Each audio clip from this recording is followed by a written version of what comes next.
In digital Marathi, जनतेच्या हक्काचं व्यासपीठ। आज आपण सन 2023-24 आणि सन 24-25चा अर्थसंकल्प आज जाहीर केलेला आहे।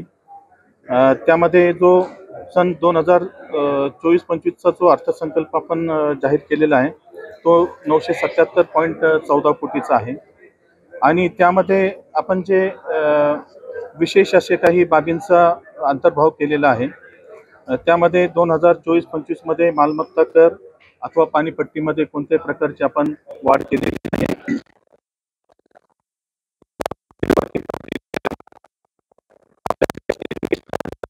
शाळा आहे म्हणजे स्मार्ट शाळा, स्मार्ट आरोग्य केंद्र आणि स्मार्ट टॉयलेट यावरती आपण भर दिलेला आहे। पायाभूत सुविधावरती म्हणजे इन्फ्रास्ट्रक्चर आपला स्ट्रॉंग व्हावा यासाठी आपण भर दिलेला आहे।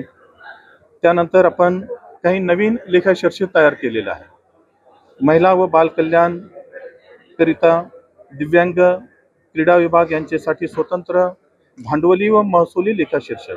पूर्वी असं व्हायचं की एकच लेखाशीर्षक असायचा आणि त्यामधून भांडवली स्वरूपाची कामं कोणते घ्यायचे आणि रेव्हेन्यू सोर्सेसचे कोणते घ्यायचे याबाबत मतभिन्नता असायची किंवा त्याबाबत कोणतेही धोरण नसायचं। त्यासाठी आपण आपला इन्फ्रास्ट्रक्चर डेव्हलप व्हावा यासाठी आपण याचे स्वतंत्र लेखाशीर्षक तयार केलेले आहेत। नंतर काही स्वतंत्र विभाग निर्माण केलेले आहे। उद्यान विभाग आपल्याकडे नव्हता आणि त्यामुळे त्या उद्यानांची व्यवस्थित अशी विकास केला जात नव्हता। या अंतर्गत आपल्याला स्वतंत्र महिला उद्यान सुद्धा घ्यायचे आहे। प्रत्येक प्रभागामध्ये मियावाकी गार्डन सुद्धा काही राबवायचे आहेत। परवाना विभाग आपण नवीन निर्माण केलेला आहे। ज्या प्रभाग समिती आहेत त्यांना वित्तीय अधिकार नव्हते किंवा स्वतंत्र निधी नव्हता, तो आपण यावर्षी निर्माण केलेला आहे।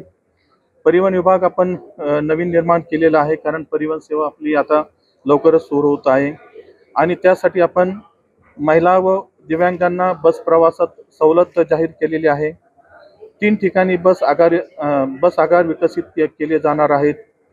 त्यानंतर मनपा निधीमध्ये प्रदूषण नियंत्रणाचा स्वतंत्र असा हेड नव्हता किंवा शीर्ष नव्हतं, तो आपण लेखाशीर्ष तयार केलेला आहे। त्यामध्ये आपण 1 कोटीची तरतूद केलेली आहे। ज्या महत्त्वाचे काही प्रकल्प आहे त्यामध्ये भुयारी गटर योजना पूर्ण करणे, वाढीव पाणी पुरवठा योजना जी आहे ती पूर्ण करणे, त्यानंतर आपला पाण्याचा स्वतःचा सोर्स असणं गरजेचं आहे। त्यासाठी आपण DPR तयार केलेला आहे, तो सुद्धा आपला अंतिम टप्प्यावरती आहे मंजुरीच्या। टर्शरी ट्रीटमेंट प्लांट म्हणजे आपण जे आता जे काही STP मधून जे पाणी निघतंय तो डिस्चार्ज झाल्यानंतर ते अजून त्याच्यावरती प्रक्रिया व्हावी अशा प्रकारचा प्लांट आपण कार्यान्वित करणार आहोत। परिवहन सेवेमध्ये आपल्याला 20 गाड्या ज्या आहेत आता काही दिवसामध्येच त्या येणार आहेत आणि त्या व्यतिरिक्त केंद्र शासनाकडून 100 बसेस सुद्धा आपल्याला मंजूर झालेल्या आहेत, त्या सुद्धा आपल्याला यावर्षी भेटणार आहेत। आपण हॉस्पिटल यावर्षी मल्टीस्पेशालिटी हॉस्पिटल सुरू केलेलं आहे। त्या व्यतिरिक्त शासन निधीमधून आपल्याला बरेच निधी सुद्धा प्राप्त झालेला आहे। मूलभूत सेवा योजनेअंतर्गत आहे, दलित वस्ती योजना अंतर्गत आहे, डॉक्टर बाबासाहेब आंबेडकर योजना अंतर्गत आहे। भाजी मार्केटसाठी एक 5 कोटीचा निधी मंजूर झालेला आहे, त्याची निविदा प्रक्रिया झालेली आहे। टाउन हॉल एक नवीन आपण बांधणार आहोत, त्याची निविदा प्रक्रिया अंतिम झालेली आहे। संक्रमण शिबिर म्हणजे ट्रान्झिट कॅम्प आपण 2 ठिकाणी बांधणार आहोत, त्याचे सुद्धा अलॉटमेंट झालेले आहे। त्यानंतर उल्हासनगर महापालिका, अंबरनाथ आणि कुळगाव बदलापूर यांचा जो एक इंटिग्रेटेड घनकचरा प्रकल्प जो आहे तो सुद्धा या वर्षीच्या शेवटपर्यंत म्हणजे ह्या वर्षी आर्थिक वर्षामध्ये तो सुद्धा कार्यान्वित होईल अशा नंतर MMRD कडे आपण आणि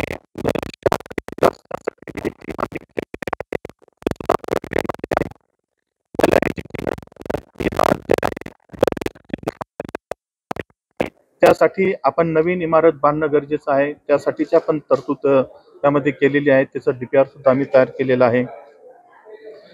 सिंधू भवन आपलं बांधून तयार आहे, त्याचे उद्घाटन लोकार्पण काही दिवसामध्ये अपेक्षित आहे. शहर सौंदर्यीकरणासाठी आपण वाढीव निधी दिलेला आहे, 2.5 कोटी रुपये आपण त्यासाठी दिलेले आहे. यासाठी मान्य खासदार महोदयाने सुद्धा सूचना केलेली होती की शहर सौंदर्यीकरण, स्मार्ट एज्युकेशन, नंतर स्मार्ट हेल्थ सिस्टम यासाठी तरतूद ठेवणं गरजेचं आहे. त्या प्रकारची तरतूद आपण यामध्ये ठेवलेली आहे. डॉक्टर बाबासाहेब आंबेडकर व छत्रपती शिवाजी महाराज पुतळा उभारणे यासाठी 1,20,00,000ची तरतूद आहे. डॉक्टर बाबासाहेब आंबेडकर भवन व इतरही काही भवन आहे, जसे मराठी भाषा भवन ची सुद्धा मागणी झालेली आहे किंवा इतर काही महापुरुष होते त्यांच्या नावाने सुद्धा भवन बांधण्यात यावे अशा प्रकारची मागणी आहे. त्याच्यासाठी सुद्धा आपण 5.5 कोटीची तरतूद ठेवलेली आहे. रस्ते दुरुस्तीसाठी सुद्धा तरतूद आहे. शौचालय दुरुस्तीसाठी तरतूद वाढवण्यात आलेली आहे. 4 कोटी तरतूद यावर्षी करण्यात आलेली आहे. रात्र निवारा केंद्रासाठी सुद्धा तरतूद करण्यात आलेली आहे 50 लक्षची. पाणी पुरवठा व भुयारी गटर यासाठी आपण तरतूद केलेली आहे. संगणकीकरण व GPS सर्वे साठी 1 कोटी रुपयाची त्यामध्ये तरतूद करण्यात आलेली आहे. सार्वजनिक आरोग्य विभाग यासाठी 72.37 कोटीची तरतूद करण्यात आलेली आहे. त्यामध्ये घनकचरा यांत्रिकीकरणाचा जो ऑपरेशन अँड मेंटेनन्सचा खर्च असतो त्यासाठी तरतूद आहे. त्या व्यतिरिक्त गेल इंडिया बरोबर म्हणजे gas authority of India limited यासोबत आपण एक प्रकल्प राबवणार आहोत. मला वाटतं तो MMR मध्ये तो बहुतेक पहिला प्रोजेक्ट असायला पाहिजे की ज्यामध्ये जे आपला वेट कचरा असतो त्यामधून त्याच्यावरती प्रक्रिया करून त्यामधून गॅस तयार केला जाणार आहे. अशा प्रकारची एक अद्ययावत यंत्रणा आपण महापालिकेचा 1 पैसाही खर्च न करता हे प्रकल्प राबवणार आहोत. वैद्यकीय आरोग्य विभागासाठी आपण वाढीव तरतूद केलेली आहे. आता मी जसं आपल्याला सांगितलं, मान्य खासदार महोदयांनी, आमदार महोदयांनी सुद्धा सूचना केलेली होती की हेल्थ सिस्टमवरती जास्त तरतूद असणं गरजेचं आहे. त्यानुसार आपण 24 कोटी 10 लक्षची तरतूद केलेली आहे. एक जसं नवीन आता आपण एक रुग्णालय बांधलेलं आहे तशा स्वरूपाचा अजून रुग्णालयासाठी एक आपली जागा आहे, त्या ठिकाणी सुद्धा आम्ही प्रस्तावित केलेलं आहे आणि त्यासाठी आम्ही टोकन तरतूद ठेवलेले आहे. भटक्या कुत्र्यांचे निर्बीजीकरण आहे. आपला दवाखाना आणि हेल्थ वेलफेअर सेंटर असे 15 ठिकाणी कार्यान्वित करण्याचं यावर्षीचं नियोजन आहे. पर्यावरण विभागासाठी आपण वाढीव तरतूद दिलेली आहे. आपले बऱ्याच लोकांच्या ज्या तक्रारी असतात की पर्यावरण इथं पोल्युशन स्तर वाढत आहे, त्यासाठी आपण ही तरतूद केलेली आहे आणि त्या अनुषंगाने पर्यावरण विषयक ज्या आवश्यक बाबी आहेत त्याची आपण पूर्तता करणार आहोत. अग्निशमन विभागासाठी आपण वाढीव तरतूद केलेली आहे. त्यामध्ये तरतूद केलेली आहे.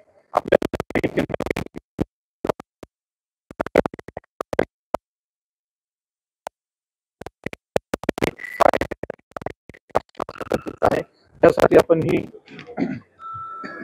आपण ही तरतूद केलेली आहे.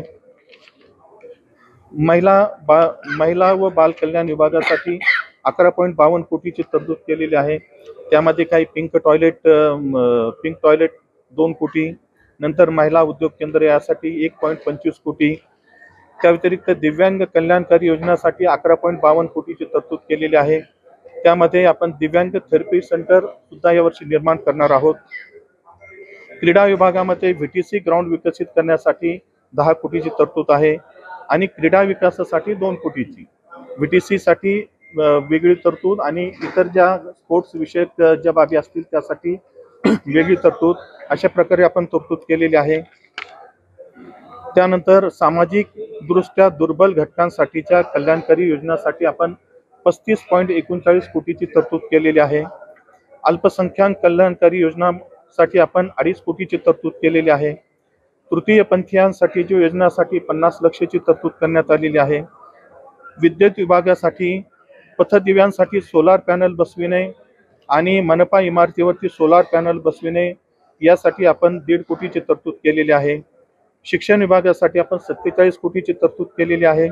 त्यामध्ये शाळा अद्ययावत करणे, शाळा दुरुस्ती करणे, अभ्यासिका बांधणे, शैक्षणिक साहित्य व गणवेश अशा प्रकारे 47 कोटीची तरतूद आपण एज्युकेशन डिपार्टमेंटसाठी केलेली आहे.